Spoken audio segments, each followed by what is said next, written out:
மாவீரனின் பெரும் வரலாறாக வர இருக்கிற படையாண்ட மாவீரா என்ற திரைக்காவியத்தினுடைய இசை மற்றும் முன்னோட்ட வெளியீட்டு விழாவில்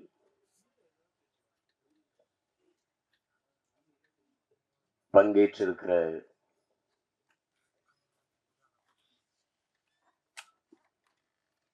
என்னுடைய பேரன்பிற்கும் பெரும் மதிப்பிற்கும் உரிய ஊடக உறவுகள், வாழ்த்தி அமர்ந்திருக்கிற என் அன்பிற்கினிய அண்ணன்கள், இயக்குனர் வி. சேகர் அவர்கள், என்னுடைய அன்பு அண்ணன் சிவசக்தி பாண்டியன் அவர்கள், எங்களுடைய பெருமதிப்பிற்குரிய நீதியரசர் ஐயா கலையரசு அவர்கள், என் அன்பு தம்பி சட்டமன்ற உறுப்பினர் கணேஷ்குமார் அவர்கள்,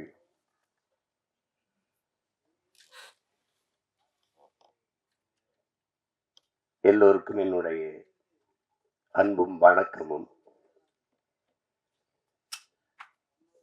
படையாண்ட மாவீரா என்ற படைப்பை படைப்பதற்கு காரணமாக இருந்த தயாரிப்பாளர்கள் அவர்களுக்குத்தான் இதிலே பெரும் நன்றியும் வாழ்த்துக்களையும் நாம் சொல்ல வேண்டியிருக்கிறது.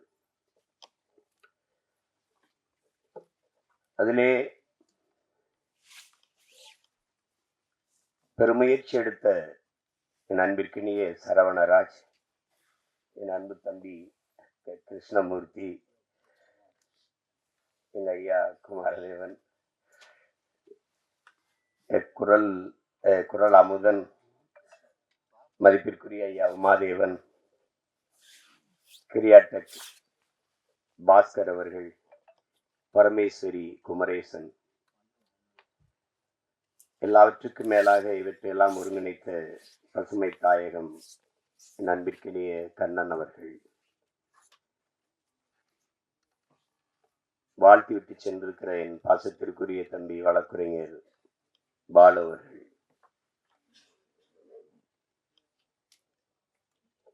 கேலி சித்திரத்தின் மூலம் சிந்திக்க வைக்கக்கூடிய பேராற்றல் கொண்ட என்னுடைய அன்பு இளவல் பாலா அவர்கள்,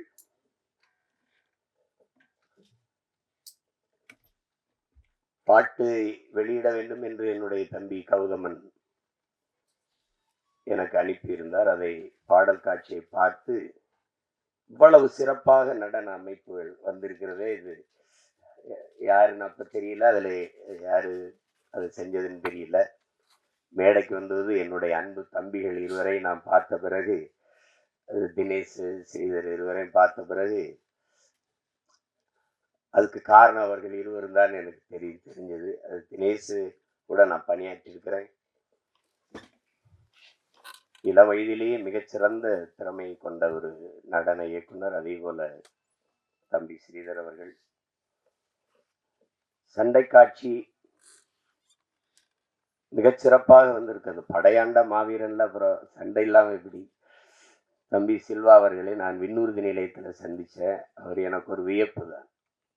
சண்டை கலைஞர்கள் எல்லாம் ஏதோ முரட்டத்தனமா இருப்பாங்க அப்படிதான் எல்லாரும் நினைச்சிட்டு. அன்னைக்கு விண்ணூர்தி நிலையத்துல பார்த்த கையில ஒரு புத்தகத்தோட வந்திருந்தாப்புல. தம்பின்னா அது நந்தனார் வச்சிருந்தாப்புல. அவர்கிட்ட சொன்னேன், இதுக்கு முன்னாடி நாங்க எங்க அப்பா மணிவண்ணன் வேலை செய்யும்போது சூப்பரா என்னவர்கள் அதுல நடன இந்த சண்டை இயக்குனரா இருப்பாங்க. நாங்க ரொம்ப அன்பா இருப்போம். எப்ப பார்த்தாலும் தோல் மேல கை வச்சுட்டு அந்த பயிற்சியை கொடுத்துட்டு வந்து சங்க இலக்கியங்கள் எல்லாம் சொல்லிட்டு இருப்பேன். சிலப்பதிகாரம், மணிமேகலை, சிவசிந்தாமணி எல்லாத்தையும் பேசுவாங்க. இது எப்படி மாஸ்டர் அப்படின்னா, பகலெல்லாம் அடிக்க வேண்டியது, இரவெல்லாம் படிக்க வேண்டியதுன்னாப்ல. அவரை பார்த்தா இன்னைக்கு பேசுனா அவர் அளவுக்கு இந்த இலக்கியங்களை பேசுறதுக்கான ஒரு பெரிய பெரிய தமிழ் அறிஞர்களையே வியக்கிற அளவுக்கு பேசுவார். அதுக்கப்புறம் என் தம்பி கையில ஒரு சண்டை இயக்குனர் கையில புத்தகத்தை பார்த்தது எனக்கு ரொம்ப வியப்பா, செல்வாவை நான் ரொம்ப பாராட்டினேன். சரி, அது இப்படி சிறந்த கலைஞர்களால உருவாக்கப்பட்டிருக்குது. அதுல ஒளிப்பதிவு ரொம்ப நேர்த்தியா இருந்துச்சு. இப்ப என் தம்பிகிட்ட கேட்டேன், யாருன்னா கோவி ஜெகதீஸ்வரர்னு சொன்னார்ல, இசையமைப்பாளர் அவர் தான் இது விழாவின் நாயகன். அவரு தம்பி ஜி பிரகாஷ் இளம் வயதிலேயே 100 படங்களை தொட்ட ஒரு சாதனை. ஆமா, 100 படங்களை தொட்டாரு. அப்ப அது அசூரன் படம் வந்து படத்தை பார்க்கும்போது அதன் பின்னணி இசை வந்து மிகச்சிறப்பா செய்திருப்பார். அந்த காட்சிகள், அது அந்த சண்டை காட்சிகள் இதெல்லாம் நகரும் போது அந்த வயதுல இவ்வளவு ஆளுமையா அவர் செய்யறது ரொம்ப திறமை. அப்ப நானும் என் தம்பி மாதவனும் நடிச்ச ஒரு படம் இருக்குது. அது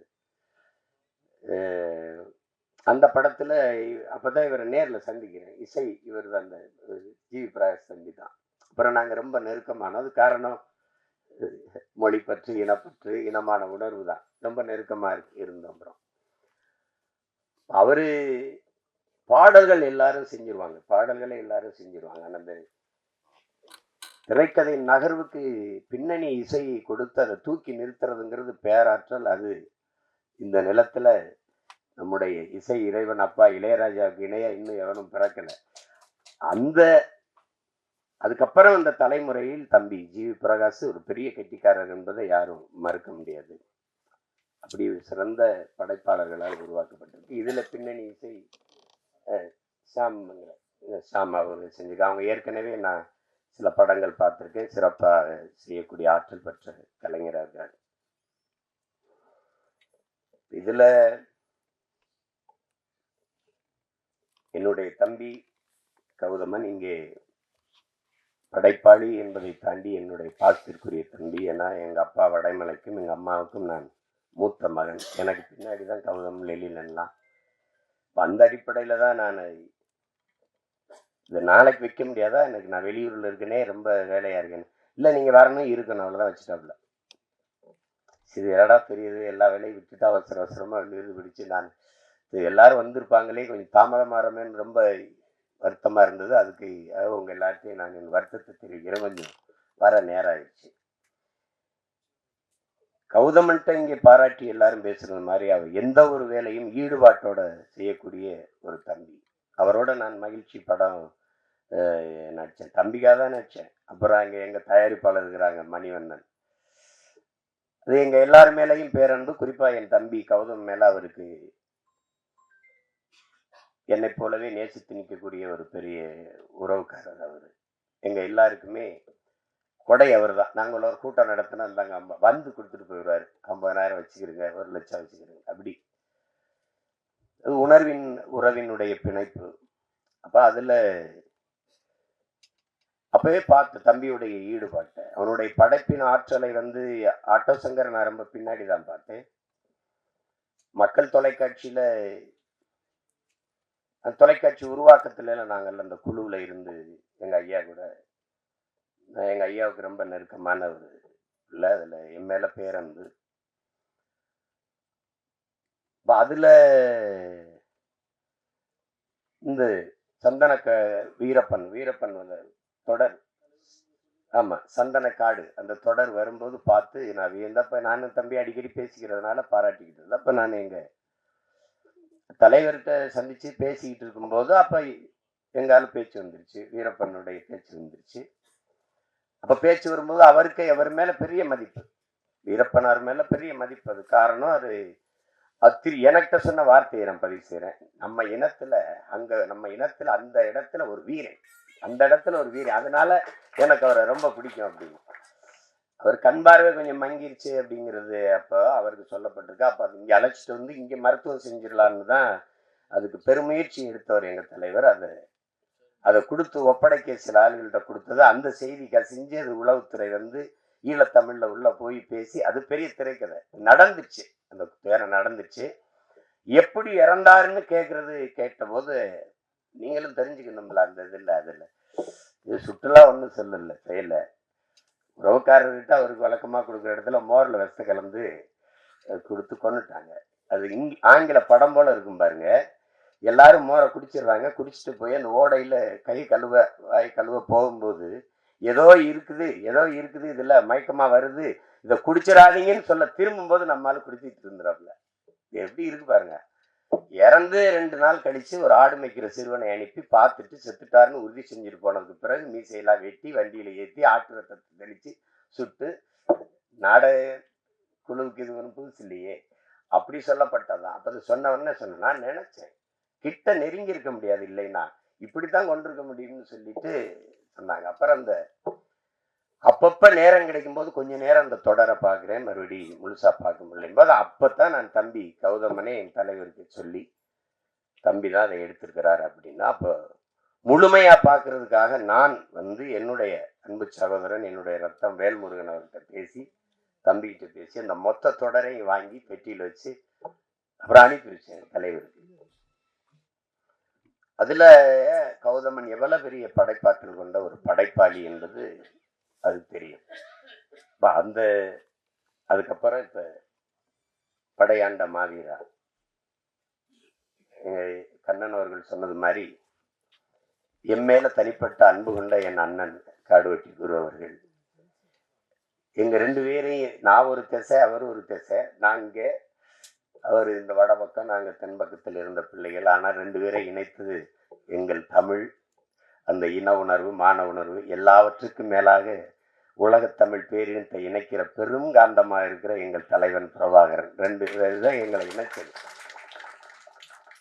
இப்ப நம்ம அவரை மாவீரர் என்று போற்றி கொண்டிருக்கிறோம். அவர் சொல்றாரு உலக தமிழனுக்கு ஒரே ஒரு தலைவன் தான்டா, அது என் தலைவன் பிரபாகரன் தான் பேசுறது இருக்கு. நான் கூட என்னுடைய தன் பதிவுல தனிப்பட பதிவுல.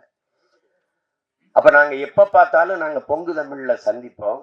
எங்க ஐயா அது அறக்கட்டளை இருக்குது அந்த தியாகராய நகர்ல, அங்கதான் நாங்க எல்லாம் சந்திச்சு பழக்கம். எங்க ஐயா என் மேல வச்சிருந்த அன்புக்கு ஒரே ஒரு சான்று சார், எங்க ஐயா மருத்துவர்.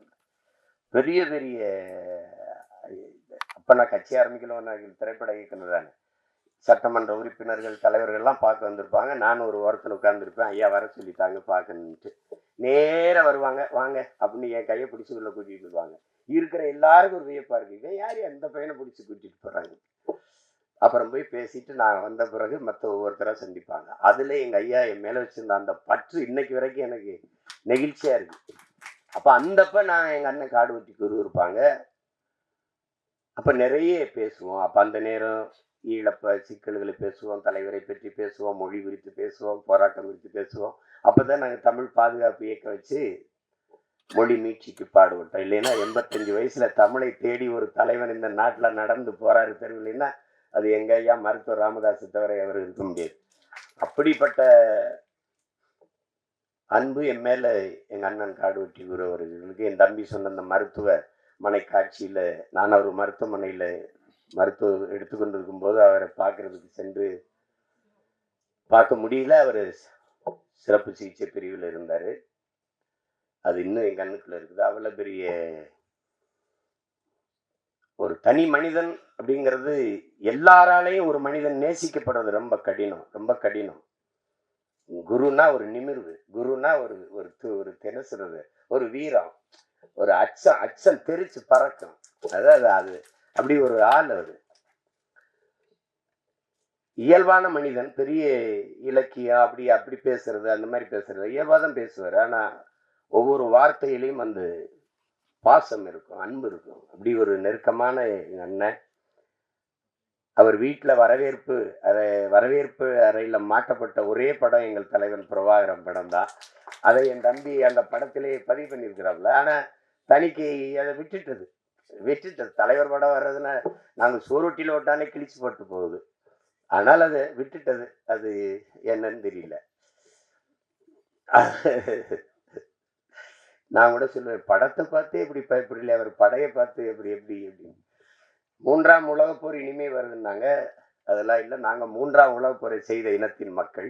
ஏன்னா ஒரு தலைவனை ஒரு இனத்தை அழிக்க உலகம் முழுமைக்கும் படையை திரட்டி வந்தது எங்களது 22 நாடுகள் சேர்ந்து பிரபாகரன் என்கிற ஒரு தலைவனின் படையை எதிர்த்து போரிட்டு இருக்கு. அப்படின்னா இது உலக போரா இல்லையாங்கிறத நீங்க தான் முடிவெடுத்துக்கணும்.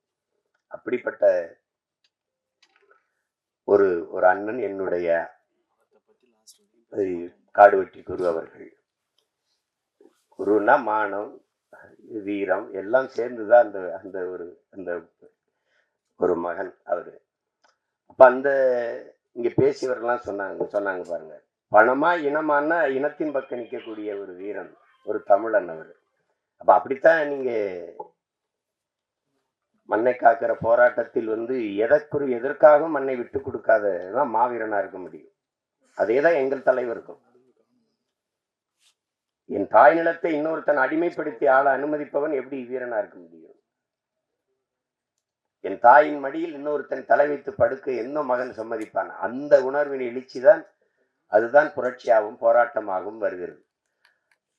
அதை சிலர் என்ன பண்ணுவாங்க, இது கலவரம், தேவையில்லாத போராட்டம், இது வெட்டி வேலை, இப்படி பேசுறதுக்கு. அதான் என் நம்பி உணர்வு பூர்வமா அதை எடுத்துரைச்சேன். அது பார்க்கறவனுக்கு தான். வெள்ளக்காரனுக்கு காந்தியே பயங்கரவாதி தான், காந்திக்கு பகத்சிங் கூட தீவிரவாதி தான். இப்படிதான் இருக்கிறது. இப்ப எங்க பார்வையில எங்களுக்கு எங்க தலைவன் பிரபாகரன் யாரு, எங்களுக்கு எங்க அண்ணன் காடுவெட்டி குரு யாருங்கிறதா. நீங்க எப்படி பாக்குறீங்க? நீங்க வீரப்பனையே இன்னும் மாயாவி சந்தல கடத்தல்காரே திருடன் தான் நீங்க கற்பிச்சீங்க. எங்களுக்கு அவன் வனக்காப்பாளன், பிரபாகரன் இனக்காப்பாளன், அப்படிதான் நாங்க பார்ப்போம். அப்ப அதுதான் நாங்கள் எழுப்புகிற கேள்விக்கு இங்க எவரிடத்தில் பதில் இருந்தது? சந்தன கடத்தல் வீரப்பன். சரி, கடத்தினார். என்ன பண்ணார்? சந்தன கட்டையை வெட்டி வித்தார். யானைகளை கொன்று தந்தங்களை கடத்தி வித்தார். வித்தவர் காட்டுகள் இருந்தார், வாங்கினவன் எங்க இருந்தான்? வித்தவனையே பல 100 கோடி செலவழிச்சு பல ஆயிரம் காவல்துறை படைகளை அனுப்பி தேடி போனீர்களே, வாங்கின ஒருத்தனை கூட கைது செய்யலையே. என்ன பதில் இல்லை? என்ன வாங்கினேன் போற அதிகாரத்தில் இருந்தான். அப்ப அந்த எங்க பக்கம் இருக்கிற நியாயங்களையும் எடுத்து பேசணும் இல்லையா? அதுதான் இந்த படையாண்ட மாவீரா பேசுது. அதுல அதை என்னுடைய தம்பி மிக நேர்த்தியா செய்வார். என்னுடைய தம்பி கௌதமன் அது மிக நேர்த்தியா செய்வார். அதற்கு துணையா என் அறிவியல் இளவல் பாலமுரளிவர்மன். அவனுடைய உரையாடல் மிகச் சிறப்பா இருக்கும். அது எந்த காலத்திலேயும் சந்தனக்காடுக்கும் அவன்தான் உரையாடல், ஆட்டோ சங்கருக்கும் அவன்தான் உரையாடல். இப்ப வன்னியர்கள் எல்லாம் அது அக்கினியிலிருந்து நெருப்புல இருந்து பிறந்தவர்கள். அது எனக்கு கூட சொல்லுவாங்க, இதெல்லாம் என்ன சினிமா நம்பும்படியா இருக்கு, நெருப்புல இருந்து யாராவது பிறக்க முடியுமான்னு. அது நம்ப முடியாதுல்ல, அது நம்ப முடியாம கூட இருக்கலாம். ஆனால் நாங்க நெருப்பாக பிறந்தவர்கள் என்பதை யாரும் மறுக்க முடியாது. அதை இந்த படத்துல வசனமா உரையாடலா என் தம்பிகள் பதிவு பண்ணிருக்கிறாங்க. தமிழன் ஒரு நெருப்பு, பெரு நெருப்பு. அநீதியோ அச்சமோ அடக்குமுறையோ அண்ட விடாத அளவிற்கு ஒரு பெருநெருப்பாக வாழ்ந்த மறவர் கூட்டம் தான் தமிழர்கள். இங்கே பேசியனுடைய தம்பி பேரரசு, எங்க அண்ணன் சேகர் அவர்கள்லாம் பேசினார். மொழி குறித்து, மற்றவர்கள் நம்மளை இழிவா பேசுறது குறித்து, மொழி உணர்வற்று போறது. பேச்சு வழக்குல பழகிருச்சு எல்லாருக்கும். இப்ப சில ஆங்கில சொற்களை கலந்து பேசி நம்ம ஒத்துக்கிறணும், நம்ம இனம் அழிந்துட்டது. நம்ம இப்போ தமிழ்நாடுன்னு பேர் வச்சிருக்கோம். இது தமிழுக்கும் தமிழருக்கும் சுடுகாடாக மாறி இருக்கிறது. தமிழ் இறந்துச்சு. தமிழை கொன்றவர்கள் தமிழர்கள் தான். தாய்மொழியை அழிய விட்ட ஒரு இனம் வரலாற்றில் வாழாது. வாழ்ந்ததா செய்தியே இல்லை. அப்ப நம்ம அழிஞ்சிட்டோம். சமஸ்கிருதம் கலந்து பேசி 1800 கன்னடம் பிறக்குது, 600 தெலுங்கு பிறக்குது, 1600 15ஆம் நூற்றாண்டுல மலையாளம்ங்கிற மொழி கிடையாது. தமிழில் இருந்து சமஸ்கிருதம் கலந்து எப்படி கலந்தோம்? வணக்கம், நமஸ்காரம், சோறு, சாதம், மகிழ்ச்சி, சந்தோஷம், அப்படி பிரிஞ்சிருச்சு. இப்படிதான் போச்சு. சாப்பிட்டீங்களா நீங்க, போஞ்சேசிரா நீரு, ஒரே ஒளி அளவுல தான் பேசிட்டு இருப்பான். இப்படி போயிடுச்சு. கடைசியா துளு, கன்னடமும் கழிதெலுங்கும் கவின் மலையாளமும் துளுவும் உதிரத்தில் உதித்தவேன் தமிழ் தாய் வாழ்த்துல பாட்டு இருக்குது. அதை ஆட்சியாளர்கள், அன்றைய ஆட்சியாளர்கள் ஆரியம் போல் வழக்கொழிந்து தூக்கினார்கள். ஏனால் அந்த பிராமணர்கள் வாக்கு போயிருமோ. அது கன்னடமும் கழிதெலுங்கும் கவின் மலையாளமும் அதை சொன்ன அந்த மொழி பேசக்கூடிய மக்களின் வாக்கு போயிடும், அவங்க குறைவா நினைப்பாங்க. தமிழுக்கு அந்த பெருமையை கொடுக்க அன்றைய ஆட்சியாளர்களுக்கு இப்ப கூட கீழடி 2500 ஆண்டுக்கு முன்னாடி இருக்க தமிழரின் தொன்ம நாகரிகம் ஒரு தோராய கணக்கு தான் 2600 5000 ஆண்டா கூட இருக்கலாம். 2 ஏக்கர்ல தோண்டிட்டு இது திராவிட நாகரிகம்னு ஒரு கூட்டம், இது இந்திய நாகரிகம் என்று ஒரு கூட்டம். 2500 ஆண்டுக்கு முன்னாடி இந்தியா ஏது? இந்த நிலப்பரப்பு ஏது? ஒன்னா இருந்ததா? இப்படி ஒரு பெயர்ல இருந்ததா? 2200 ஆண்டுக்கு திராவிடம்ங்கிற சொல்லு எது? திராவிடம்ங்கிற ஒரு நாடு எது? இதெல்லாம் ஏது? இந்த கன்னடம் தெலுங்குலாம் ஏது? இதை தமிழர்கள் நாகரிகம், தமிழனுடைய பண்பாடு, தமிழனின் அடையாளம், தொன்மம் என்று சொல்ல வாய் வரல. அதை விட்டு கொடுக்க முடியாது. தமிழனுக்கு அந்த பெருமையை கொடுத்துடக்கூடாது. அதான் இவங்களுக்கு இருக்கிற சிக்கல். இந்த நிலையில்தான் வீழ்த்தப்பட்ட தமிழ் தேசிய பிள்ளைகள்.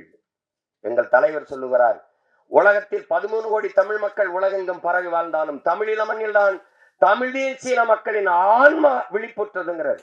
நான் அடிமையாக இருக்கிறேன், விடுதலைக்கு போராட வேண்டும் என்கிற வீர உணர்வு, விடுதலை உணர்வு எழுச்சியுற்றது. விடுதலையின் முதல் படியே விழிப்புணர்வு தான். அந்த விழிப்புணர்வு வந்தது தமிழீழ மண்ணில் தான். இன்றைக்கு அந்த விடுதலை போராட்டம் வீழ்த்தப்பட்ட அந்த நொடியில் இருந்து உலகெங்கும் வாழ்கிற தமிழ் தேசிய மக்களின் மொத்த மக்களினுடைய ஆன்மா விழிப்புற்றது. குறிப்பா தமிழகத்தில் இன்று பேரெழுச்சியாக வருகிறது. அதுதான் எளிய பிள்ளைகள். எங்களுக்கு 36 லட்சம் 40 லட்சம் வாக்குகளை தந்து தமிழ் மக்கள் அங்கீகரிக்கப்பட்ட ஒரு கட்சியாக மாற்றுகானா இன்னும் மான உணர்வும் இன உணர்வு உள்ள தமிழர்கள் சாகல எல்லாம் இருக்கா. எங்கு பிறப்பினும் தமிழன் தமிழனே, இங்கு பிறப்பினும் அயலான் அயலான்ங்கிறார் எங்க புரட்சி பாவலர். அதுதான் முக்கியம். அவருக்கு ஏற்க, கன்னடருக்கு தமிழிலிருந்து இந்த கன்னட மொழி வந்ததுங்கிறது ஏற்க அவங்களுக்கு மனசு இல்ல. அண்ணன் கமலஹாசன் பேசுறது சும்மா கதை இல்லை, வரலாற்றை சொல்றாரு. அது ஏற்றுக்கு அதை பத்தி பிரச்சனை இல்லை. அவர் படத்தை நீ ஓட விட மாட்டேங்கிற. ஏன்? நான் உன்னுடைய KGF 1வது பகுதியை 2வது பகுதி இங்க சுதந்திரமா ஓட விட்டல, அதுக்கு பரிசு. இப்ப நீ தான் கிழிக்க முடியும், எங்களுக்கு கிழிக்க முடியாதா? நீ தான் தடுக்க முடியும், எங்களுக்கு தடுக்க முடியாதா? முடியும். ஆனா நாங்க செய்யல. ஏன்? தமிழனின் பேரன்பும் பெருந்தன்மையும் மாண்பும். படத்திலயா அவரோட பகையை காட்டுறது? படத்திலயா? படத்துல குடிக்கிற நீர்ல இதுலயாமா? இதுல இல்லாம பகை எப்படி இருக்கு பாருங்க. உங்க படம் வராது, உங்க படம் ஓடாது. இப்போ தமிழில் இருந்து வந்தது கன்னடம் என்றதை ஏற்க முடியாத அவர்கள் தமிழை ஏற்கல. தமிழிலிருந்து வந்ததுங்கிறது ஏற்கல. ஒரு தலைவருக்கு தமிழையே ஏற்கல. தமிழையே சனியன் ஒழிக்கணும்ன்றல. தமிழை சனியனை ஒழிக்கணும்னு சொன்னவரை தமிழர் தலைவராகவும் தந்தையாகவும் கொண்டாடின ஒரு இனம், உலகத்திலே கேடுகட்ட மானங்கட்ட இனம் தமிழன் தான். அவங்க மொழியவே ஏற்க மாட்டேங்கிறான். அதுல இருந்து வந்ததுங்க ஏற்க மாட்டேங்க. அவரை நான் தலைவனை ஏற்கணுங்கிறத, இப்படி ஒரு உலகம், இப்படி ஒரு சமூகம் எங்கேயாவது இருந்திருக்க பாருங்க. இதுதான் இது படையாண்ட மாவீராங்கிறது ஒரு திரைப்படமா பார்த்து இதை சுருக்கிட முடியாது. இத்தனை பேருடைய உழைப்பு சிறுக சிறுக சிறுக சிறுக. நான் கூட எப்ப முடிப்ப முரளிகிட்ட கேட்கும் போதெல்லாம் கேட்பேன், எப்ப தாண்டா முடிப்பேன் அதை அப்படின்னு. சிறுக சிறுக வழி இல்லை. பிள்ளைகள் 100 சேர்த்து 1 லட்சம் ரூபாய் கொடுத்துருக்காங்கன்னா அந்த உணர்வு, அந்த பங்களிப்பை, அதற்காவது இந்த படம் மாபெரும் வெற்றியான இந்த படத்து வெற்றி அடையணும். அப்ப அதுக்காக இவ்வளவு நேரம் இதுல பெரிய பாராட்டுக்குரியது, இந்த மேடையில இவ்வளவு நேரம் பொறுமையாக இருக்கிற பெருமக்கள், அரங்கை நிறைத்து அமர்ந்திருக்கிற என் அன்பு சொந்தங்கள், உங்களுக்கு தான் இவ்வளவு நேரம் பசி நேரம் தாண்டி உறங்குற நேரத்து வரைக்கும் உணர்வோடு உட்கார்ந்து இருக்கிற உங்க ஒவ்வொருத்தருக்கும் என்னுடைய அன்பும் வாழ்த்துக்களும். அதுல என்னுடைய தம்பி கௌதமனுடைய படைப்பாற்றலை, அவன் அந்த பாட்டை எடுத்த விதம், சண்டை காட்சி முன்னோட்டத்தை வரும்போது எனக்கு இங்க ஓடிரும் அப்படின்னு தெரிஞ்சு, எனக்கு நான் விண்ணூர்தியில இறங்கினோன்னே எனக்கு கொடுத்துட்டாப்ல, அனுப்பிட்டாப்ல. வரும்போதே பார்த்துட்டு வந்தேன். அவ்வளவு சிறப்பாக எதிர்பார்ப்பாரு. நீங்க ஏன்டா எங்க பெண்களை ஒரு அக்கா தங்கையாவே பார்க்க உங்களால முடியாதா? அந்த உரையாடல், பல இடங்கள்ல உரையாடல், அவர் நடிப்பு, அந்த சண்டை காட்சியில் அவர் காட்டிய வேகம் எல்லாமே மிக சிறப்பா இருக்குது. அந்த முன்னோட்டத்தை பார்த்தாலே படம் உறுதியாக வெற்றி அடையும் ஒரு எதிர்பார்ப்பை, இந்த படத்தை பார்க்க வேண்டும் என்கிற தூண்டுதலை தந்திருக்கு.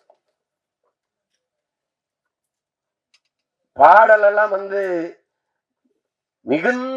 மிகுந்த செலவு பண்ணி எடுத்திருக்கான் பாட்டெல்லாம். அந்த ஒரு பாட்டை நாங்க வெளியிட்டோம். நானு ஐயா கவி முத்தமிழ் பேரறிஞர் வைரமுத்து எல்லாரும் அதில் ஒரு நாள்ல வெளியிடணும்னு சொல்லும்போது புலிக்கொடி எங்கள் கொடி அப்படின்னு என்னை கனடால கைது பண்ணி வச்சுக்கிட்டு, இது இந்த கொடி LTT, சிம்பிள் ஆஃப் LTTன்னே சொல்லிட்டு இருந்தா. என் பரம்பரை கொடிடா அது. என் பாட்டை கரிகாலன்ல இருந்து அரசேந்திரன்ல இருந்து அருண்மொழி எல்லாரும் தூக்கி பிடிச்ச கொடி.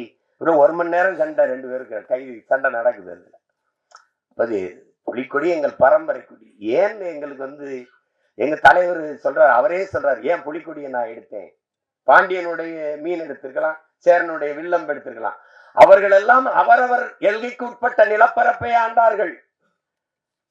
ஆனால் சோழ பெரும்பாட்டன் அருண்மொழி சோழன் மட்டும்தான் உலகத்தின் பல்வேறு நிலப்பரப்பை வென்று 3வது பெரிய வல்லரசை நிறுவினார். தமிழனுடைய கொடி பன்னியோ நாயோ பூனையோ கிடையாது. மீன் அப்படி பாய்ச்சல் இருக்கும், வில் அம்பு அப்படி பாய்ச்சல் இருக்கும், புலி பாய்ச்சல் இருக்கும். அப்படி அதை ஏன் புலியை வச்சா? புலி ஏன் கொடியா இருக்கணும்? பசியோட கிடக்கும் புலி விரட்டி போய் வேட்டையை அடிக்கும். இறை அடிக்கும் போது வலது கை பக்கம் விழாமல் இடது கை பக்கம் விழுந்துச்சுன்னா வீரத்துக்கு இழுக்குன்னு சாப்பிடாம போயிடும். அந்த மானமுள்ள விலங்கு புலி. அதனால மான தமிழ் மறவன் கொடியில புலியை ஏந்தினான். அப்படிப்பட்ட அத புலிக்கொடி எங்கள் கொடின்னு வரி, ஒரு வரி 2 வரி இல்ல. நீ நதியில் குளித்த போதும், நீ குளித்தது போதும், இனி குருதியில் குளித்து வாடான்னு சொல்லி அந்த மாவீரா வாங்குற அந்த பாடல் வரியில அவரை தவிர வேற யாரும் எழுத முடியும்னு சொல்லுங்க. பொடிநடை போட்டது போதும் புலிநடை போட்டு வாங்கிறது. எரிமலை பொடிபட, எதிரிகள் அடிபட, கோழைகள் வழிவிட, ஏழைகள் வழிபட வா மாவீராங்கிறதெல்லாம் அவரை தவிர யாரும் எழுத முடியும்? வைரமுத்துங்கிறது நம்மளோட வாழ்ந்து கொண்டிருக்கிற ஒரு மகன், ஒரு மனிதர். அப்படிதான் நம்ம பாக்குறோம். ஒரு திரைப்படத்துக்கு பாட்டு எழுதுற ஒரு பாடலாசிரியர் போல பாக்குறோம். உலகத்துல ஒரு கவிஞனால், ஒரு பாவலனால், ஒரு புலவனால் புவி வெப்பமாகுவதை பாடுவதற்கு இந்த பூமியில் ஒரு புலவனும் கிடையாது. எங்கள் வைரமுத்தை விட்டா ஒருத்தன் கிடையாது. மரம்னா என்ன என்று பாடுவதற்கு இந்த மண்ணில் இன்னும் எவனும் பிறக்கல.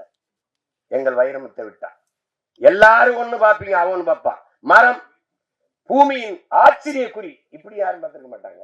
இப்படி யாரும் பார்த்திருக்க மாட்டாங்க. மரம் இல்லை என்றால் மழைக்கு யார் மனு அனுப்புவது? மழைக்காக யார் மனு போடுவது? மரம் இல்லை என்றால் காற்றை யார் சலவை செய்வது? யாரு கேட்பா?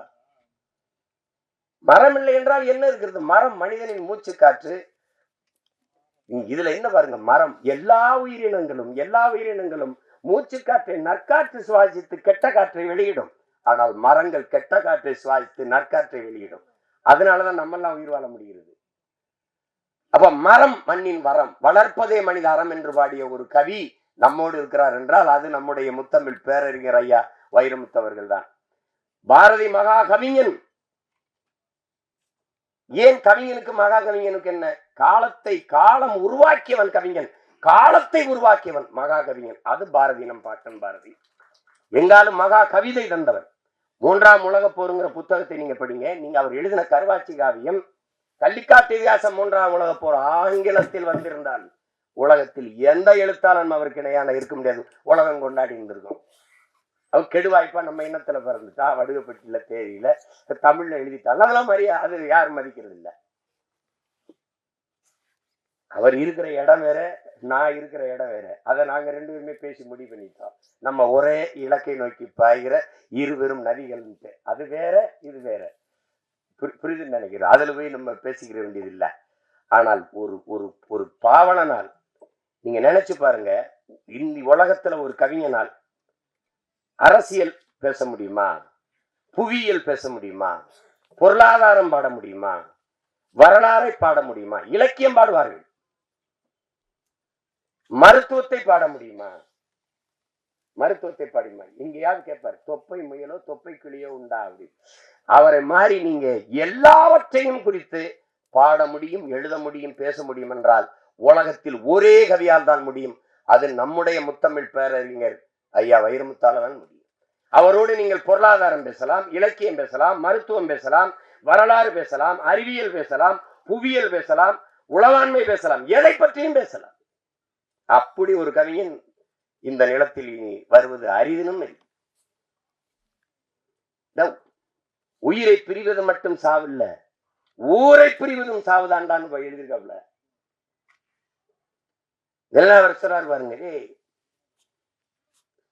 பெத்த தாய் தந்தரை, கட்டிய மனைவி பிள்ளைகளை பிரிவதல்ல சோகம், ஆடு மாடுகளை பிரிவதல்ல, காடு மேடுகளை வீடு நிலங்களை பிரிவதல்ல, சொத்து சுகங்களை பிரிவதல்ல, தான் பிறந்த மண்ணை பிரிவதுதான் உலகத்திலே பெரிய சோகம்னு இல்லைன்னா பதிவு செஞ்சிருக்க முடியாது. அதுதான் இது.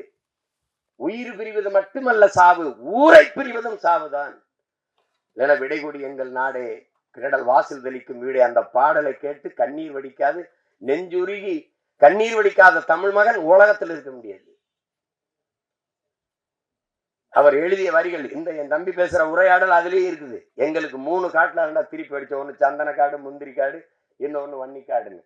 காக்கும் கடவுளின் அம்சம் நீ, வன்னிக்காட்டின் வம்சம் நீ, வன்னிக்காடு வவுனியா என்று வந்ததே எங்கள் பெரும்பாட்டன் பண்டார வன்னியன் ஆண்ட நிலப்பரப்பு என்பதாலேயே அது வன்னிக்காடு. தமிழ்நாட்டு அவனுக்கு அடையாளம் இல்லை. இன்னைக்கும் தமிழீழ மண்ணில் அவர் மண்ணிலே என் தலைவன் எல்லைக்குட்பட்ட அந்த நிலப்பரப்பிலே 6 அடிகள் வெண்கலத்திலே பண்டாரவன் என்னும் பாட்டனுக்கு சிலை வச்சது அவர்தான். ஆண்டாண்டு காலமதாய் ஆண்டு வந்த பூமி, அப்பன் ஆட்சி பாட்டன் பூட்டி சுத்தி வந்த வீதி. இந்த பாட்டுல ஒரு வரி வரும், என் இனமே என் சனமே இன்னும் என்ன மயக்கமா, எதிரிகளை எல்லையை விட்டு விரட்டிடமே தயக்கமா, பண்டார வன்னியனின் வாரிசில்லையா, எதிரி துண்டாட நெஞ்சினிலே வீரமில்லையா, ஆண்டாண்டு காலமதாய். இந்த பாட்டு குட்டி கண்ணன் ஒரு சிறுவன் பாடி தமிழீழ மண்ணில் எல்லா இடத்துலையும் இந்த பாடல் ஒலிக்க. எனக்கு எங்க அண்ணன் நடேசன் அண்ணன் வண்டியில் அந்த பாட்டு ஒலிச்சோன்னு இதை நான் எடுத்துக்கிறேன்னு தாராளமாக எடுத்துட்டு போங்கன்னு எடுத்துட்டு வந்து அந்த பாட்டை எடுத்துட்டு வந்தேன் நான் அங்கிருந்து. அப்ப அந்த மண்ணில் இருக்கிற அந்த தமிழ் பிள்ளைகளுக்கு, தம்பி தங்கைகளுக்கு வீரமுட்டவே நீ பண்டார வன்னியனின் வாரிசு இல்லையா, பகை துண்டாட நெஞ்சினிலே வீரம் இல்லையாங்கிற வரியே அந்த பாடல்ல பதிவு செஞ்சிருப்பாங்க. அதனாலதான் அது வன்னிக்காடு. அதாவது இதுல எழுதியிருக்காரு பாருங்க, நாங்க 2 பேரும் அம்மா இறந்துட்டாங்க, அந்த துயரத்தை பகிர்ந்து கொள்ள ஐயா வீட்டுல போய் இருக்கும்போது இந்த படையாண்ட மாவீரா பாடலை நான் தம்பி அனுப்பியிருந்தான், படிச்சு பார்த்தேன். யாரை மனதில் வைத்துக்கொண்டு இந்த வரிகளை எல்லாம் எழுதியிருப்பீங்கன்னு எனக்கு புரியுது அப்படின்னோன்னு அவர் சிரிக்கிறாரு. அது புரியுதுன்னு நினைக்கிறேன் உங்களுக்கு. அவர் முழுக்க முழுக்க நானும் சரி, இங்க இருக்கிற என் தம்பியும் சரி, என் தம்பி கணேஷ்குமாரோ, இங்க இருக்கிற எல்லாரும் சரி, என் தம்பி எங்க அண்ணன் காடுவெட்டி குருவும் சரி, நாங்கள் உயிருக்கு உயிராக உள்வாங்கி கொண்டவர் எங்கள் உயிர் தலைவன் மேதகு பிரபாகரன் அவர்கள் தான் என்பதில் யாருக்கும் மாற்று கருத்து இருக்க முடியாது. அப்படிப்பட்ட ஒரு மகா கவிஞர், இந்த ஒரு பெருங்கவி இந்த படத்தில் வந்து பாடல்களை தந்திருக்கிறார். எல்லாமே வெற்று வரிகளை இசை சந்தத்திற்கு எழுதி நிரப்புற வரிகள் அல்ல, உணர்வு சூடற்று இருக்கிற தமிழ் இன பிள்ளைகளை உசிப்பி விடுகிற வரிகள்லாம் எல்லாம். அது திரையில அந்த பாடல் பதிவுகளோட காட்சி வடிவத்தோட வரும்போது என் தம்பி சொல்ற மாதிரி ஒரு நெகிழ்ச்சி, ஒரு ஒரு உணர்வு பெருக்கம் இருக்கத்தான் செய்யும். அது அப்படிப்பட்ட ஒரு படைப்பாக படையாண்ட மாவீரா வருது. இதுல என்ன எங்க ஐயா நீதியரசர் கலையரசு அவர்கள் சொன்னாங்க, நாங்க குறைவா தானே பேசுவோம், எல்லா நீதிபதிகளுக்கும் பேச வராது, நாங்க பேசுறது தானே கேட்போம்ட்டு. இதுல ஒரு பெரிய இது பேசுறது பிரச்சனை இல்லைங்க ஐயா, அது கடைசியா பேசுறது தான் ரொம்ப கடினம். அது எல்லாரும் நேரம் காலம் இதெல்லாம் இருக்குது, அதெல்லாம் அதையும் மீறி நமக்கு இவ்வளவு நேரம் காத்திருந்தாங்கன்னா இந்த என் அண்ணன் மாவீரன் குருவர்கள் மீது என் மக்கள் வைத்திருக்கிற அன்பையும் பாசத்தையும் காட்டுது. அந்த படை வீரன்கிற படைப்பு அதை செய்திருக்கிற என் தம்பி கௌதமன் மேல வச்சிருக்க அன்பையும் பாசத்தையும் காட்டுது. நான் வந்தது என் அண்ணன் காடுவெட்டி குருவுக்காகவும் என் தம்பி கௌதமனுக்காகவும் தான். இப்ப நான் வந்ததுல பெருமை அடைகிறேன். இந்த படைப்பை படைக்க இவ்வளவு பேர் என் உரம் பிறந்தார்கள். அந்த உமாதேவன்ல இருந்து தம்பி கிருஷ்ணமூர்த்தி, ஐயா சரவணராஜன் எல்லாரும் சேர்ந்து இவ்வளவு பேர் நின்று இருக்கும் போது அதுல நம்ம இன்னும் எவ்வளவு நேரம் வேணாலும் நின்று அதுக்காக இருக்கலாம். அதுல நமக்கு பெருமையும் மகிழ்ச்சியும் தான். என் தம்பிக்கு இந்த படைப்பை படைக்க தோல் என்றவங்க எல்லோருக்கும் என்னுடைய பேரன்பும் பெரும் நன்றியும், குறிப்பா தம்பி குரலமுதன் எல்லோருக்கும்.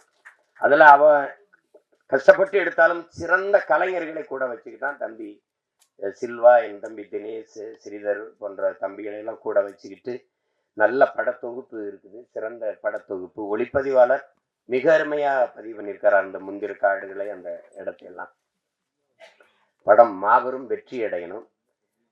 ஏன்னா எப்பவாவது உங்களுக்கு தெரியும், தமிழர்களினுடைய அடையாளங்கள்லாம் மறைக்கப்படுது, தமிழருடைய எங்களுக்கென்று யாரும் இல்லாதது போல காட்டப்படுது. எங்களுக்கு என்று பெண்ணிய உரிமையா? அதை பேச தமிழனுக்கு எவனும் இல்லை. பெண்கள்லாம் இல்லைன்னா எப்படி? பெண்ணை காப்பிய நாயகியா வைத்து பாடிய ஒரு இனத்தில் பெண்ணை போற்றாம என்ன செஞ்சிருப்போம்? 100க்கும் மேற்பட்ட பெண்பார் புலவர்கள் இருந்திருக்கிறார்கள். அவர்கள்லாம் கல்வியறிவு பெற்று பாடாம எப்படி வந்தாங்க? எப்படி வந்தாங்க? தமிழ் குடும்பங்கள்ல 90 விழுக்காடு எல்லாருக்கும் குலதெய்வங்கள் பெண்களா இருக்கிறாங்க. எனக்கு வீரமாகாளி என்னுடைய குலதெய்வம். எல்லாருக்குமே இங்க பெரும்பாலும் ஒரு 2 பேருக்கு தான் பேச்சு முத்தா ஐயனார் கற்பனை இருக்கும். எல்லாருக்குமே பெண்கள் தான். பெண்களை குல தெய்வங்களாக வச்சு போற்றுகிற குடும்பத்தை நாங்க பெண்களை அடிமைப்படுத்தணும். நாங்க தான் அது பண்ணோம் அப்படின்னு. எங்களுக்கு பல்லு விளக்க தெரியாது, வேப்பங்குச்சி ஒடிச்சு விளக்கி விட்டவங்க இதான் மாதிரி எல்லாத்தையுமே ஒரே ஆளுக்கு கொடுத்தது. எங்களை போல ஒரு மாண்பு கொண்டு வாழ்ந்த இனம் உலக வரலாற்றில் உண்டா? எங்களை போல உலகத்தையே கட்டி ஆண்ட என் பாட்டன் அருண்மொழி சோழன் எந்த இனத்தையாவது அடிமைப்படுத்தி ஆண்டான் என்று வரலாற்றில் ஒரு துளி செய்தி உங்களால் காட்ட முடியுமா? உங்களால் காட்ட முடியுமா? தமிழர்கள் யாரையாவது அடிமைப்படுத்தி ஆண்டார்கள், கொடுமைப்படுத்தி கொன்றார்கள் என்று எந்த இடத்திலும் செய்தீர்கள்? எந்த இடத்தில் இருக்காது. எல்லாரும் மானுட நேயம் பேசினான். உலகத்தில் ஒரே ஒரு இனம்தான் உயிர்மை நேயம் பேசியது. பிறப்பு ஒக்கும் எல்லா மனிதருக்கும் என்று பாடவில்லை, பிறப்பு ஒக்கும் எல்லா உயிருக்கும் என்று பாடியது. பகுத்துண்டு பல் உறவுகள் என்று பாடவில்லை, பகுத்துண்டு பல் உயிர்கள் என்று பாடியது. எல்லாரும் என்ன பேசிட்டு யாதும் ஊரே யாவரும் கேளீர் எல்லோரும் நம் உறவினர்கள் என்று பாடியவன் தமிழன் தான். உலகம் தழுவி நேசித்து நின்ற ஒரே இனம் தமிழன் தான். ஆனால் எங்களைத்தான் இன வெறியர்கள், மொழி வெறியர்கள், தேச துரோகிகள் எல்லாம் சொல்வார்கள். காவிரி நதிநீர் அவருக்கு, முல்லை பேரியாற்று நதிநீர் அவருக்கு, அவரவர் நிலத்தின் வளம் நீர்வளம் அவருக்கே என்றால் என் நிலத்தின் வளம் எனக்கே என்று நான் நின்றால் நாடு என்னாகும்? இறையாண்மை என்னாகும்? ஒருமைப்பாடு என்னாகும்? என்னுடைய நிலத்திலிருந்து வரும் நெய்வேலி பழுப்பு நிலக்கரி மின்சாரம் எனக்கே என்று நான் நின்றால் என்னாகும்? என்னுடைய நிலத்தில் எடுக்கப்படுகிற மீத்தேன் ஈத்தேன் ஹைட்ரோ கார்பன் எனக்கே என்றால் அணுவுல என் நிலத்தில் மின்சாரம் எல்லாருக்கும், வெடித்து செத்தால் சாவு தமிழனுக்கு. அப்படி அவரவர் வளம் அவரவருக்கே என்றால் தமிழனுடைய வளம் தமிழனுக்கு என்று நின்றால் தேசிய ஒருமைப்பாடும் இறையாண்மையும் எங்கே போகும்? சொந்த நிலம், என்னுடைய பாட்டன் ஜம்புலிங்க முதலியாரோட சொந்த நிலம் 500 ஏக்கர் நெய்வேலியில. இந்த நாட்டுக்காக 500 ஏக்கரை விட்டு கொடுத்த ஒருத்தன் என் தாத்தன் ஜம்புலிங்க முதலியார். அப்படி யாராவது உண்டா? 50,000 தாத்தா வழக்கறிஞர், அப்பா வழக்கறிஞர், அவர் வழக்கறிஞர். 50,000 அன்றைக்கு நீதிமன்றத்தில் நேர் நின்றால் சம்பளம் 50,000. பரம்பரை பிறக்கும் போது செல்வந்தனாக பிறந்த ஒரு மகன் இந்த நாட்டின் விடுதலைக்காக சொத்தமட்டையும் வித்து மக்களின் மானம் காக்க கப்பல் ஓட்டிய ஒரு தமிழன் எங்களுடைய பாட்டன். செக்கிழுத்து சத்தான் இந்த நாட்டின் விடுதலைக்காக. மாடு கூட இழுக்க திணறுகிற செக்கை இழுத்தவன் என்னுடைய பாட்டன் வாவு சிதம்பரனார். எப்படி இருக்கு? தொலைக்காட்சியில பேசும்போது வாவுசி, மாப்போசி, காமராஜர். ஆனால் ராமசாமி ஐயாவை சொல்லும் போது பெரியார் என்று சொல்ல வேண்டும், தந்தை பெரியார் என்று சொல்ல வேண்டும் என்கிறீர்கள். யாராவது ஒரு பெருந்தலைவர் காமராஜ், தெய்வ திருமகன் முத்துராமலிங்க தேவர், நேர்மையில் நேர்வடிவம் கக்கன், கப்பலோட்டிய தமிழன் வாவுசி, அப்படி யாராவது சொல்றது உண்டா? யாராவது நீங்க கேட்டது உண்டா?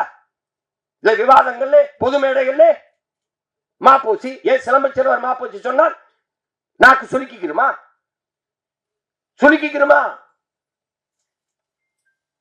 நான்காம் தமிழ்ச்சங்கம் தமிழ் வைத்தவன், கப்பல் ஓட்ட என் பாட்டனுக்கு 1 லட்சம் ரூபாய் அன்றைக்கு கொடையாக கொடுத்த கொடை வல்லல் என் பாட்டன் பாண்டித்துறை தேவனுக்கு. வள்ளல் பாண்டித்துறை தேவனுக்கு சிலை எங்கே?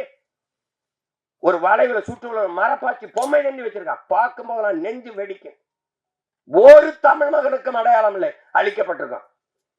அப்படி மறைக்கப்படக்கூடாது ஒரு மாவீரனின் வரலாறு, அழிக்கப்பட்டு விடக்கூடாது.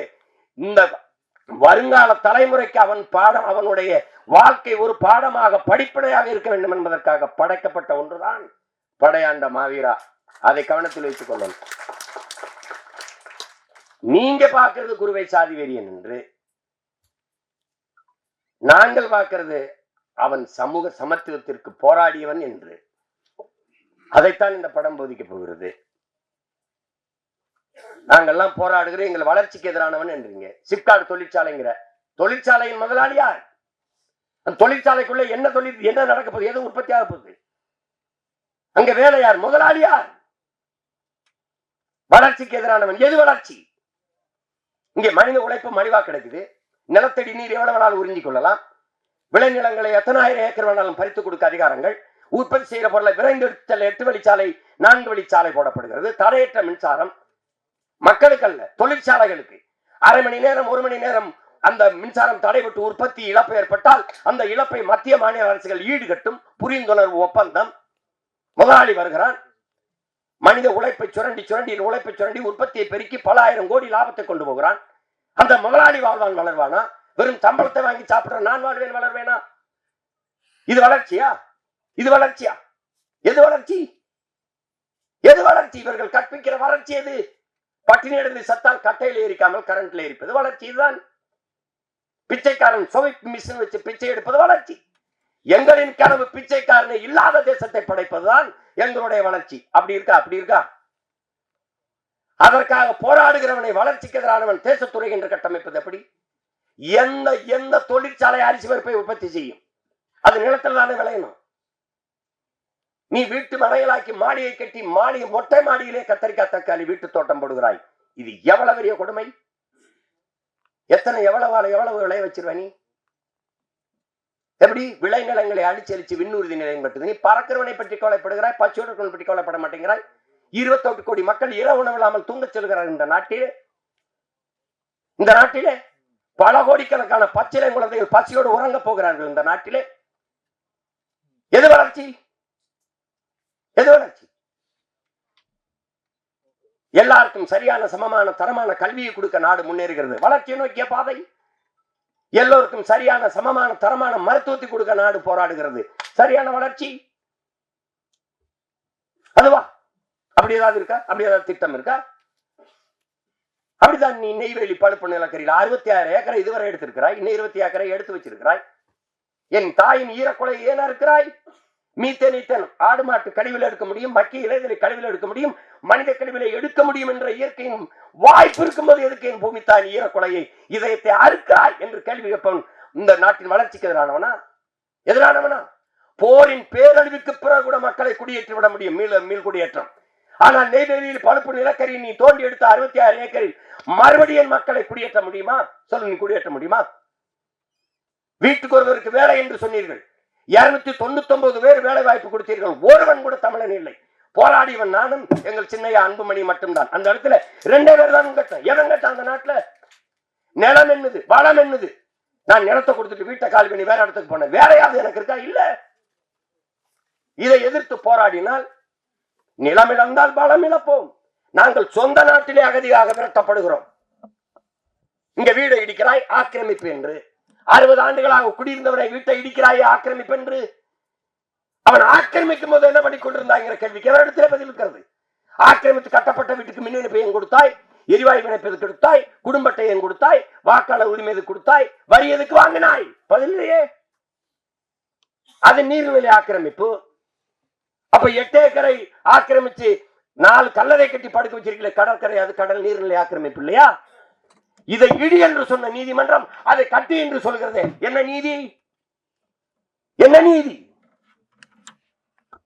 அறிவார்ந்த தமிழ் சமூக மக்களை எவராவது இயற்கையின் அருங்கொடை பள்ளிக்கரணை ஏரியை குப்பையை போட்டு மூடுவான், அது ஆக்கிரமிப்பு இல்லையா? இதை எதிர்த்து போராடினால்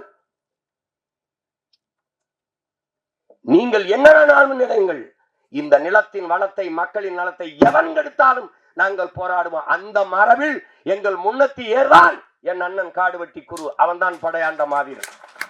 அப்படி போராடியவன் தான் அவன். எனக்கு பேரம் பேசலையா? இந்த கூட்டணி வந்தால் குடும்பத்துக்கு இப்படி சொல்லல, ஃபேமிலிக்கு 1000 crores settlement, party fund 1000 crores, 26ல தம்பி சீஃப் மினிஸ்டர் வேட்பாளர். பேசுங்க. நான் கூட கேட்டேன், காதலே தேனை ஊத்துறீங்க, கொஞ்சம் வாயில ஒரு சொட்டை ஊத்தி விடுங்கன்னு கூட சொன்னேன். நான் ஒண்ணு ரொம்ப பெருசா கேட்கல, ஐயா நான் என்ன செய்யணும்னு. ஒரே ஒரு சந்திப்பு, அவங்க அப்படி சொல்லல, ஒரு மீட்டிங். உங்களோட உட்காந்து பக்கத்துல ஒரு படம் எடுத்துட்டா அதுக்கப்புறம் நான் அழைச்சி பேசினா எடுப்பீங்களான்னு கேட்டேன். பதிலே இல்ல. நாங்க திரைப்படத்துறையில வந்து பஞ்சமலை நாங்க கட்சி ஆரம்பிச்சு அப்படியே நாட்டு முதலமைச்சர் ஆகி 5-6 பொண்டாட்டி ஈட்டி பெத்த பிள்ளைக்கெல்லாம் பதவி கொடுக்க அதுக்கு நாங்க வரல. வீழ்த்தப்பட்டோம், எழணும், விழுந்த இடத்துல இருந்து எழணும். அது வழி இல்லை. அடிமையாக இருக்கிறான் என்பதை உணர்த்தி விடு, பிறகு அவனே கிளர்ச்சி செய்வாங்கிறாரு புரட்சியாளர் அண்ணல் அம்பேத்கர். நாங்க அடிமையா இருக்கிறது உணர்ந்துட்டோம், எந்திரிச்சிட்டோம். உணர்த்துற தலைவன் எங்கள் உயிர் தலைவன் மேதகுவே பிரபாகரன் அவர்கள். அதற்கு எங்களுக்கு முன்னாடி உணர்ந்து கிளர்ந்து எழுந்தவன் என் அண்ணன் காடுவெட்டி குரு அவர்கள். இன்றைக்கும் எங்க ஐயா, இன்னைக்கும் எங்க ஐயா கலங்கி சொல்வது, குரு என்னோடு இல்லையேன்னு. குரு என்பவன் எங்கள் ஐயா மருத்துவர் ராமதாஸின் இதய துடிப்பு என்பதை என்னரும் தம்பி தங்கையில் புரிந்து கொள்ளணும். மனச்சான்று. அவர் பக்கத்திலே என் அண்ணன் காடுவெட்டி குரு எல்லோரும் வெள்ளை சட்டை போடுவார்கள், அவர் மட்டும் இந்த மஞ்சள் சட்டையை போட்டுதான் அமர்வார். இந்த சட்டை என் ஐயாவுக்கு பக்கத்தில் என் அண்ணன் குரு இருந்தால் 50,000 வீரர்கள் அவர் அருகில் இருப்பதற்கு சமமாக இருப்பார். அதுதான் குரு. காடு வெட்டி குருன்னு காடப்புறா வெட்டி அடிச்சவன எங்க பாட்டேன் அரசேந்திரன், நாங்க இல்ல. இவன் நினைச்சுக்கிறது காடை வெட்டுவார் போல இருக்கு, அதனால காடு வெட்டி. அவர் ஊரு பேரு காடு வெட்டி. பார்க்க எங்களை எல்லாம் பார்க்கும்போது கருப்பா ஒரு மாதிரி இருக்கும்போது கரெக்டான என்னையெல்லாம் பார்த்தா சீமான் சிரிப்பானான்னு கேட்கிற கூட்டம் இருக்குது. உண்மையிலேயே நாங்க உண்மையிலேயே என் சொந்தக்காரன் எங்க அண்ணன் பொண்ணுகிட்ட உங்க சித்தப்பா சிரிப்பாரா? சித்தப்பா பெரிய சிரிப்பா போச்சு சித்தப்பா, என்ன நீங்க சிரிப்பீங்களான்னு கேட்கிறாங்க சித்தப்பா. அது மாதிரி பார்க்க அப்படி ஒரு கரடுமுரடா பெரிய ஆள் மாதிரி தெரியும். ரொம்ப மென்மையான இதயம் கொண்ட ஒரு மகன் என்னுடைய அண்ணன் காடுவெட்டி குரு அவர்கள். அவரு இல்ல, இன்னொரு 10-15 வருஷம் எங்களோட இருந்திருந்தால் இன்னைக்கு எனக்கெல்லாம் ஆசைதான். எங்க தாத்தாவுக்காக வயசாயிடுச்சு கலியபெருமாளுக்கு. என் அண்ணன் தமிழரசன் இன்னொரு 15 ஆண்டுகள் இந்த நிலத்திருந்தா சாதிய கட்சிகள் சாதிய அரசியலே இருந்திருக்கிறார். அவருடைய கொள்கை இந்த சாதியை அழிக்கிறது இல்ல, சாதின்னு பேசுறவனே அழிச்சிடறதான். அதானே கடைசியா எங்க தாத்தா கலியபெருமான் சந்திக்கும் போது எனக்கு என்னமோ நீ போற பாதான் சரியா இருக்குன்னு சொன்னவர் அவரு தான். இவர் செய்யறதா அவரு ஏன் அப்படி செய்யறான்னு கேட்கல, நீ செய்யாதேன்னு சொல்லல, செய்யணும்னு சொல்லல. எங்களுக்கு கற்பிச்சார் கலியபெருமாள். என்ன சொன்னாரு? மக்களை அணிதிரட்டி அரசியல் படுத்தாமல் புரட்சியை முன்னெடுக்க முடியாதான்ட்டு. ஆயுதமேந்திய கிளர்ச்சியின் மூலம் தான் மக்களை விடுதலை செய்ய முடியும், மக்களை உரிமை மீட்க முடியும் நம்பிக்களத்துக்கு வந்த ஒரு மகன் தன் வாழ்க்கையின் கடைசி அனுபவமாக என்ன சொல்றாரு? மக்களை அணிதிரட்டி அரசியல் படுத்தாமல் புரட்சியை முன்னெடுக்க முடியாதுன்னு. அதைத்தான் பேரப்பிள்ளை நாங்க செஞ்சுக்கிட்டு இருக்கோம். இப்ப என் தம்பி தமிழ பேரரசு வைக்கிறாரு, நான் நாம் தமிழர்னு வைக்கிறேன். இன்னும் பல கட்சிகள் கூட வரலாம். ஆனால் அவன் சொன்ன மாதிரி ஒரு தாய் வயிற்றுல நாங்க பிறந்தோம். சின்ன பிள்ளையில இருக்கும்போது ஒரே வீட்டுல இருந்துட்டோம், படுத்துங்கிட்டோம். அப்புறம் தனித்தனி குடும்பங்கள் வரும்போது வாழ்வதற்கு தனித்தனியா வீடு கட்டி போயிட்டோம். ஆனால் என் அண்ணன் மகனுக்கு கல்யாணம், எங்க அப்பாவுக்கு உடம்பு முடியல, நாங்க ஒன்னா கூடுவோம். அப்படித்தான். அதுல என்னுடைய தம்பியின் படைப்பு மிகுந்த பாராட்டுக்குரிய. அவன் சாதாரணமா எதையும் தொட மாட்டான், தொட்டால் அதுல தீவிரமாக ஈடுபட்டு சிறந்த படைப்பா கொண்டு வர அளவுக்கு ஒரு சிற்பி போல செதுக்குவான். அதான் என் தம்பியினுடைய சிறப்பு. அதிலே எங்களுக்கு பெருமைக்குரிய என் மகன் தமிழ், அவன் அவரது மாமனிதர்லேயே அவன் நடிப்பு மிகச்சிறப்பா இருந்தது. நான் பாராட்டினேன், ஒவ்வொரு தடவை அழைச்சு பேசுவேன். இந்தியன் 2ல் அவன் நடிப்பு பாராட்டினேன். நன்றி பெரியப்பான்னு சொல்லிட்டு இருப்பான். இந்த படத்திலையும் இப்ப என் அன்பு தம்பி வசந்தபாலன் ஒரு சொன்னது போகும்போது அந்த முன்பதிப்புல அவன் அந்த இளம் வயதில் அவன் நடிச்சிருக்கிறது ரொம்ப சிறப்பாக இருக்குன்ட்டு அவன் சிறந்த ஒரு கலைஞனா வந்து எங்க எல்லாருக்கும் பெருமை சேர்ப்பாங்கிறது என்னுடைய நம்பிக்கை. அது அது அவன் செய்வா. இன்னும் காலம் இருக்கு, நீ நம்பிக்கையோட இரு. நமக்கான ஒரு காலம் வருது, நாம உருவாக்கி கொண்டிருக்கிறோம். ஏன்னா எங்களுக்கு கற்பித்த தலைவன் காலம் வரும் என்று காத்திருக்காதே, நமக்கான காலத்தை நாமே உருவாக்க வேண்டும் என்று கற்பித்தார். எல்லாரும் குளிர்ந்த நீரிலே நீந்தும் போது எங்கள் தலைவன் பிரபாகரன் நெருப்பு ஆற்றிலே நீந்தியவன். அதனால அப்படிப்பட்ட தலைவனின் பிள்ளைகள் நாங்கள். படையாண்ட மாவீரருக்கு தடை வருது, அது வருது, அதெல்லாம் இல்லை. எங்க கோட்பாட்டை தடை அதை உடை, சிறை அதை நிறை, இதான் எங்க கோட்பாடு. வழக்கு இல்லை என்றால் விடியாது கிழக்கு. அப்படிதான். எனக்கு மட்டும் 260 வழக்கு இருக்குது. அதெல்லாம் ஒண்ணும் இல்ல. அது நான் கூட சொன்னேன், நாங்க அந்த நீதிமன்ற வாசல்ல அந்த கோழி குண்டை அடிச்ச பழகணும்ட்டு. அதுவும் சில நீதிபதிகளுக்கு திடீர்னு மேல பாசம் வந்துடும், பார்க்கணும் நேர்மைக்கு சொல்லிடுவாங்க. அப்ப காலையில சொல்லுவாங்க, காலையில இப்படி அப்படி போறது, அதிகாலையில உடனே போய் வர சொல்லு, எங்க ஒரு நாள் அவகாசம் கொடுங்க, நாளைக்கு வேற. இப்படிலாம் நடக்கும். இதுக்கெல்லாம் பார்க்க முடியுமா? உயிரையே கொடுத்த ஒரு இனத்துல நம்மை போராட்டம்ல ஒரு போராட்டம்ல ஒண்ணும் கிடையாது. அது என் தம்பி கௌதமனை எவ்வளவு பாராட்டினாலும் தகும். ஆனால் அவனுக்கே இந்த முதலீடை கொடுத்து எந்த சூழ்நிலையிலும் துணை நின்ற இந்த தயாரிப்பாளர்கள், என் அன்பு சொந்தங்கள் அனைவருக்கும் என்னுடைய அன்பும் வணக்கம். நீங்க நம்பிக்கையோடு இருங்க, படம் மாபெரும் வெற்றி அடையும். இந்த படத்தை தயாரித்ததில் உங்களுக்கு ஒரு பெருமையும் நிமிர்வும் உங்களுக்கு கிடைக்கும். அதுல அது ஒண்ணும் இல்ல. நீங்க எங்க அண்ணன் குருவுக்கு கொடுத்த காணிக்கை வச்சிருங்க, அப்படி நினைச்சுக்கிறீங்க. என்னுடைய அன்பான வேண்டுகோள், இப்ப எங்க அண்ணன் வி சேகர் எல்லாம் சொன்னாங்க மிகச்சிறந்த படைப்பு. ஏன்னா KS கோபாலகிருஷ்ணன் ஐயாவுக்கு பிறகு குடும்பமா உட்கார்ந்து படம் பார்க்குற மாதிரி இன்னைக்கு எனக்கு வியப்பு. ஒரு